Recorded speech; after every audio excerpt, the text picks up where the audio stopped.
Salut à tous, c'est l'officiel. Aujourd'hui, on se retrouve pour une nouvelle vidéo. Donc aujourd'hui, on va aborder le sujet du rap US. Alors j'ai déjà abordé dans la vidéo sur Attrape débile un petit peu le rap français et l'océan qui le sépare avec le rap US. Parce que c'est impossible de se mentir, les gars, on peut dire que ça n'a rien à voir, que le rap français équivaut au rap US. Je suis totalement pas d'accord avec ça et je vais vous dire pourquoi. Alors déjà, il y a plusieurs points. Vous allez juste aller sur Instagram, les gars. Vous allez sur Insta. Vous voyez les abonnés genre de Drake, par exemple. Vous voyez les abonnés de 6ix9ine. Et après, vous voyez les abonnés de Nino. Croyez-moi, vous allez très voir la différence. Vous voyez ce que je veux dire? Vous allez très voir la différence.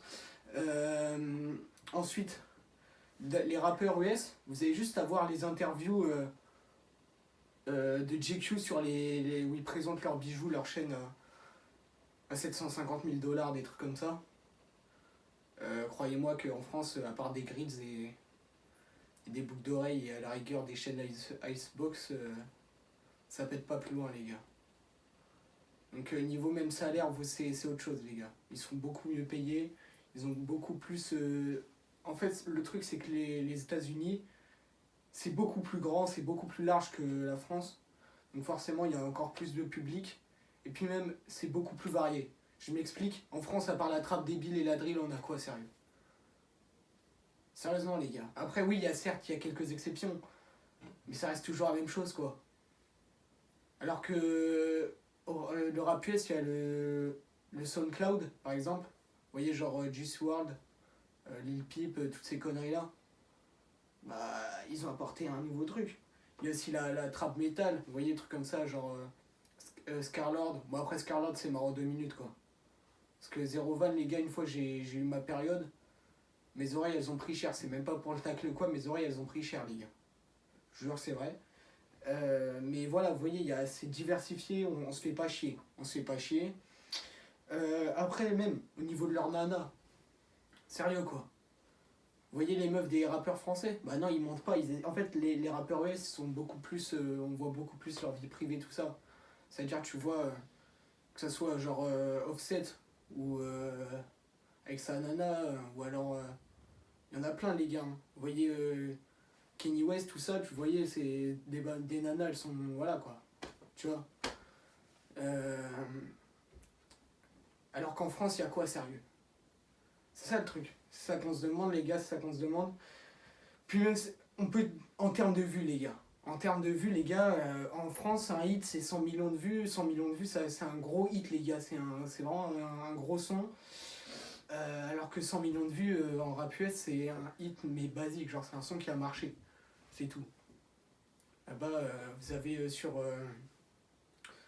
certaines chaînes des sons à 400 millions, des trucs comme ça. Il y en a des belles, les gars. Il y a des trucs de fou. Après, il y a certains rappeurs US, ils partent en couille plus vite qu'en France, les gars. J'ai l'impression c'est pas le même niveau de dangerosité.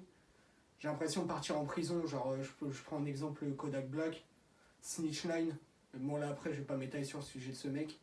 Mais genre, par exemple, vous voyez, il y a plein de rappeurs qui, même le terme de gang, tout ça, c'est pas pareil. Vous voyez ce qui s'est passé à Pop Smoke, je vais pas vous faire un dessin, sérieux. En France, il se passe pas ce genre de choses. Alors que les Français, j'ai l'impression qu'ils se mettent un peu trop à leur aise. Vous voyez ce que je veux dire?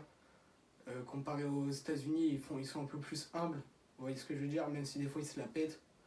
Ils ont bien raison parce qu'ils ont des vêtements de fou, des meufs de fou. Vous voyez ce que je veux dire? Ils ont tout pour réussir. Alors que nous, t'as Ginor par exemple. Ginor qui dit avoir fait un partenariat avec Balenciaga, avoir refusé un partenariat avec Balenciaga, sérieusement les gars. Vous y croyez vous? Bref. Mais voilà, je devrais même pas dire nom de rappeur, wesh, ça sert à rien. Ça sert à rien du tout. Mais tant qu'il fait son bif et tout, tant qu'il est content, écoutez, c'est le principal, les rays. Mais voilà, vous voyez juste la différence, même en termes de mentalité.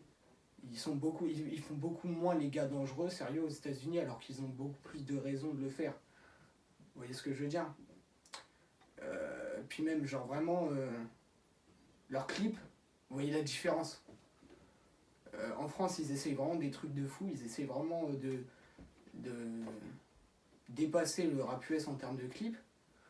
Le rap US, ils ont même pas besoin, ils se filment juste pendant 3 minutes avec des meufs autour et ça pète les gars. En France, ils essayent de faire des effets de fou. Je prends l'exemple de. J'ai dit, je citais pas d'autres mecs, mais vas-y, genre, Kekra. Vous prenez le son putain de salaire. Le clip, c'est un truc de fou, les gars. Pourtant, le son, il a fait quoi? 20 millions de vues. Et encore, c'est énorme, les gars. Mais vous voyez la différence avec le rap US, il se casse pas le cul. Donc voilà le genre de différence qu'il y a. Il y en a encore plein que je pourrais citer, mais voilà. C'était pour refaire un petit résumé. Et voilà, je pense que j'ai fait le tour pour l'instant. Si j'ai une deuxième vidéo à faire là,